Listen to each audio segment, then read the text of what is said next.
बिस्मिल्लाहिर्रहमानिर्रहीम। स्टूडेंट्स, आज का जो हमारा टॉपिक है लॉज ऑफ बूलियन अलजबरा है। Laws of Boolean algebra different types हैं। कम्यूटेटिव लॉ है, एसोसिएटिव लॉ है, डिस्ट्रीब्यूटिव लॉ है एंड आइडेंटिटी लॉ है। कम्यूटेटिव लॉ को अगर हम एडिशन और मल्टीप्लिकेशन के लिहाज से देखें, यानी एडिशन हम कहेंगे और ऑपरेटर के लिहाज से देखें, और अगर मैं मल्टीप्लिकेशन की बात करूं तो उसको मैं कह सकता हूं कि उसको हम एंड ऑपरेटर के लिहाज से देखेंगे। यानी कि मैं पहले ही ये बात डिस्कस हम कर चुके हैं कि एंड ऑपरेटर जो है, अगर हम इसको यूज़ करते हैं दो वेरिएबल्स के लिए, तो इसमें अगर दोनों वेरिएबल्स की वैल्यू ट्रू होती है, दोनों वेरिएबल्स की, देन ट्रू है, अदरवाइज़ फॉल्स होता है। और अगर इसकी बात करें, इसमें दोनों फॉल्स तब होती हैं जब दोनों फॉल्स होंगी, देन फॉल्स है, अदरवाइज़ ट्रू होगा। अब हम इसको डिस्कस करते हैं। कम्यूटेटिव लॉ जो हमारे पास है, states that the order of the application of two separate proposition is not important, so a dot b is equal to b dot a. The order in which two variables are and makes no difference, यानी कि a dot b is equal to b dot a ही होगा। मैं कह सकता हूँ यहाँ पे a dot b is equal to b dot a, या इसके अलावा हम कोई वेरिएबल्स और लेना चाहते हैं, x dot y is equal to y dot x, इस तरह हम कह सकते हैं। इनकी हमने डिफरेंट वैल्यूज़ देनी है, वो हम टेबल में डिस्कस करेंगे। अगर इसकी मैं बात करूँ तो a plus B is equal to B plus A, इसको मैं कह सकता हूँ x plus Y is equal to Y plus X, इस तरह मैं कह सकता हूँ। अब हम इनका जो टेबल है वो डिस्कस करते हैं। हमारे पास ये टेबल की कुछ वैल्यूज़ दी हुई हैं।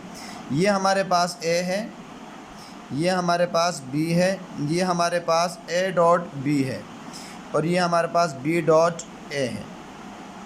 कहने का मतलब ये है कि अगर हम a डॉट b निकालते हैं इज़ इक्वल टू होगा b डॉट a के।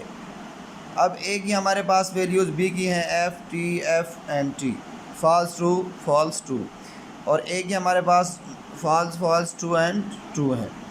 इसकी मैंने कंडीशन बताई है a डॉट b में, जब दोनों कंडीशंस ट्रू होंगी देन ट्रू है। ये देखें, ये ट्रू है, ये भी ट्रू है, इसकी कंडीशन हमारे पास ट्रू है a डॉट b में।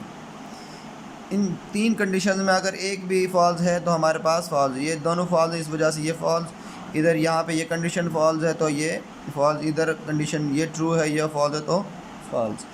नेक्स्ट हम बात करें b डॉट a, इसके लिहाज से देखें f डॉट f ही आना है, t डॉट f ही आना है, f dot t f, and जब दोनों कंडीशंस ट्रू है देन ट्रू है।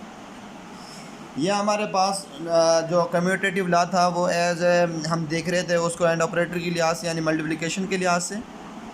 नेक्स्ट हम देखते हैं a की वैल्यू अगर हमारे पास ये हैं सेम टू सेम जैसे यहाँ पे ली गई हैं, अगर हम इसको देखें a plus B and b plus a, इस लिहाज से देखें तो यहाँ पे अगर मैं कहूँ ये दोनों का और ऑपरेटर के लिहाज से अगर हम बात करें तो इसमें कंडीशन जब दोनों ही फॉल्स होती हैं तब फॉल्स है, अदरवाइज़ एक भी अगर कंडीशन ट्रू है तो जवाब हमारा ट्रू ही आता है। यहाँ पे दोनों कंडीशन फॉल्स हैं a प्लस बी में एंड b प्लस a में। यहाँ पे एक कंडीशन ट्रू है तो यहाँ पे हमारे पास जो जवाब आएगा वो ट्रू आएगा।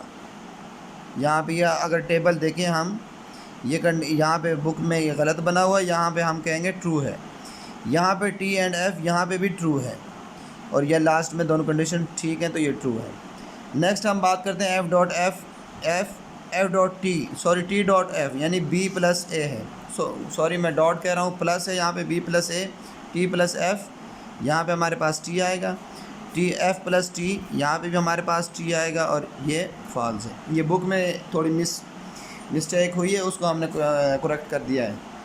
नेक्स्ट हम जो टॉपिक है उसकी बात करते हैं। कम्यूटेटिव लॉ के अलावा हमारे पास जो दूसरा लॉ है इसमें हम पढ़ सकते हैं जो कि बूलियन अलजबरा के लिहाज से वो एसोसिएटिव लॉ है।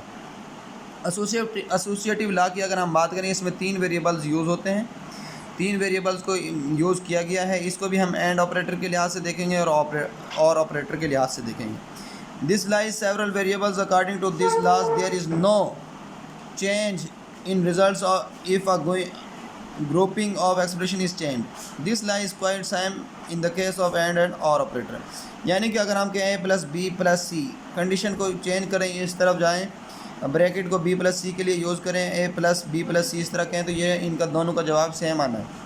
अगर हम इसको मल्टीप्लिकेशन के लिहाज से देखें ए डॉट बी ब्रैकेट बंद है dot C is equal to A dot bracket बंद बी डॉट सी, इसके लिहाज से भी अगर हम देखेंगे तो हमारा जवाब ट्रू ही मतलब सेम ही आएगा। दोनों को condition left hand side is equal to right hand side ही होगी।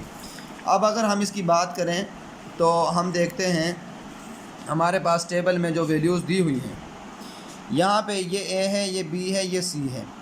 कंडीशन अगर मैं इसको इस तरह लिखूँ 0 1 0 1 0 1 और 0 1 तो ये बात ज़्यादा वाज़े हो जाती है। अगर मैं इसको लिखूँ 0 0 1 1 0 0 1 एंड 1 0 0 1 0 एंड 1 1 1 एंड 1, अगर इस लिहाज से हम इन वैल्यूज़ को देखें तो जहाँ पे 0 है वहाँ मतलब f है, जहाँ पे t है वहाँ मतलब 1 है।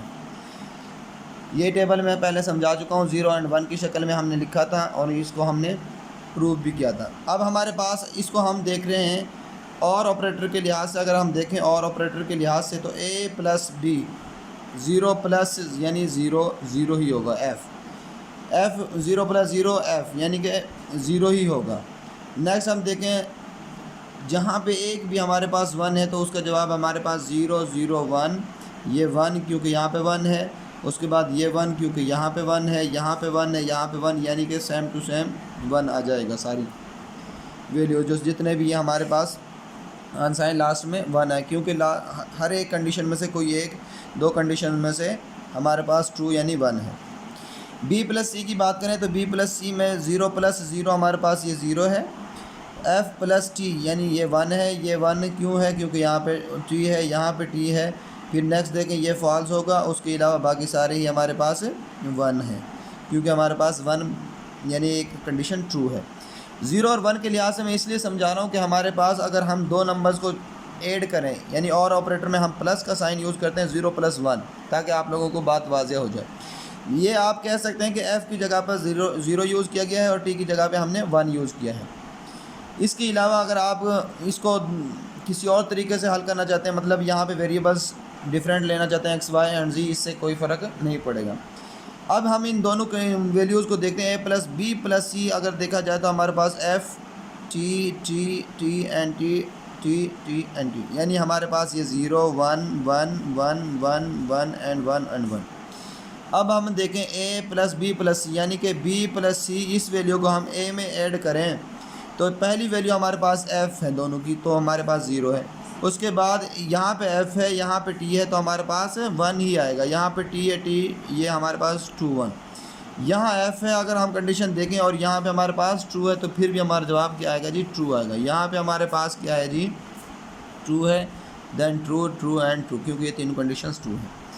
ये हमारा ऑपरेटर था एसोसिएटिव लॉ हम देख रहे थे और ऑपरेटर के लिहाज से। नेक्स्ट अगर मैं बात करूं तो ये हमारे पास जो ऑपरेटर है वो एंड ऑपरेटर के लिहाज से दिया हुआ है। यानी अगर मैं इसको कहूँ 0 1 0 1 0 1 0 एंड 1, 0 0 1 1 0 0 1 एंड 1, 0 0 0 0 1 1 1 एंड 1। इसको हम देखें a डॉट बी, पहले जैसे हमने सेम सॉल्व किया था वैसे ही यहाँ वैल्यूज़ आई हमारे पास, क्योंकि एक ही इसकी दो कंडीशन, ये ट्रू था, ये ट्रू था, ये ट्रू था, इस वजह से ये दो कंडीशंस ट्रू आई हैं, अदरवाइज़ यानी 1 आई है, बाकी सब में ही फॉल्स था। एंड ऑपरेटर के लिहाज से हमने देखा था। इसमें भी अगर हम देखें तो हमारे पास वैल्यूज़ ये जो ट्रू है, क्योंकि ये दोनों कंडीशन ट्रू हैं इस वजह से यहाँ पे 1 आया है। यहाँ दोनों कंडीशन ट्रू है, यहाँ 1 है, और उसके अलावा हमने पढ़ा है कि ये सारी ही फॉल्स होंगी यानी 0 होंगी।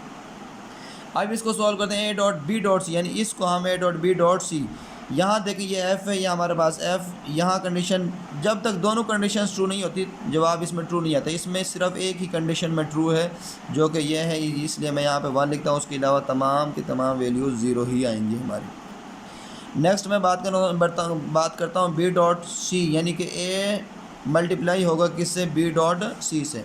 तो इसमें हम देखते हैं हमारे पास ये कंडीशन ट्रू है, यहाँ फॉल्स है, ये कंडीशन ट्रू है, ये ट्रू है, सिर्फ यहाँ पे 1 आ गया, उसके अलावा तमाम वैल्यूज़ हमारे पास फॉल्स होंगी। यानी कि एंड ऑपरेटर में जब एक कंडीशन भी अगर गलत है यानी फॉल्स है तो हमारे पास जवाब फॉल्स ही आता है। इसको चाहे हम f के लिहाज से देखें या इसको हम 0 के लिहाज से देखें या 1 के लिहाज से देखें या t के लिहाज से, तो हमारा जो एसोसिएटिव लॉ है जो हम बात कर रहे थे एसोसिएटिव लॉ की, ये बिल्कुल X plus Y plus G is equal to X plus Y plus G, यानी कि ब्रैकेट के लिहाज से अगर मैं बात करूं जैसा कि यहाँ पे लिखा हुआ है, तो अगर इसको हम पहले लिख लें या इसको बाद में लिख लें, इससे कोई जवाब पे असर नहीं होता, कोई फ़र्क नहीं पड़ता।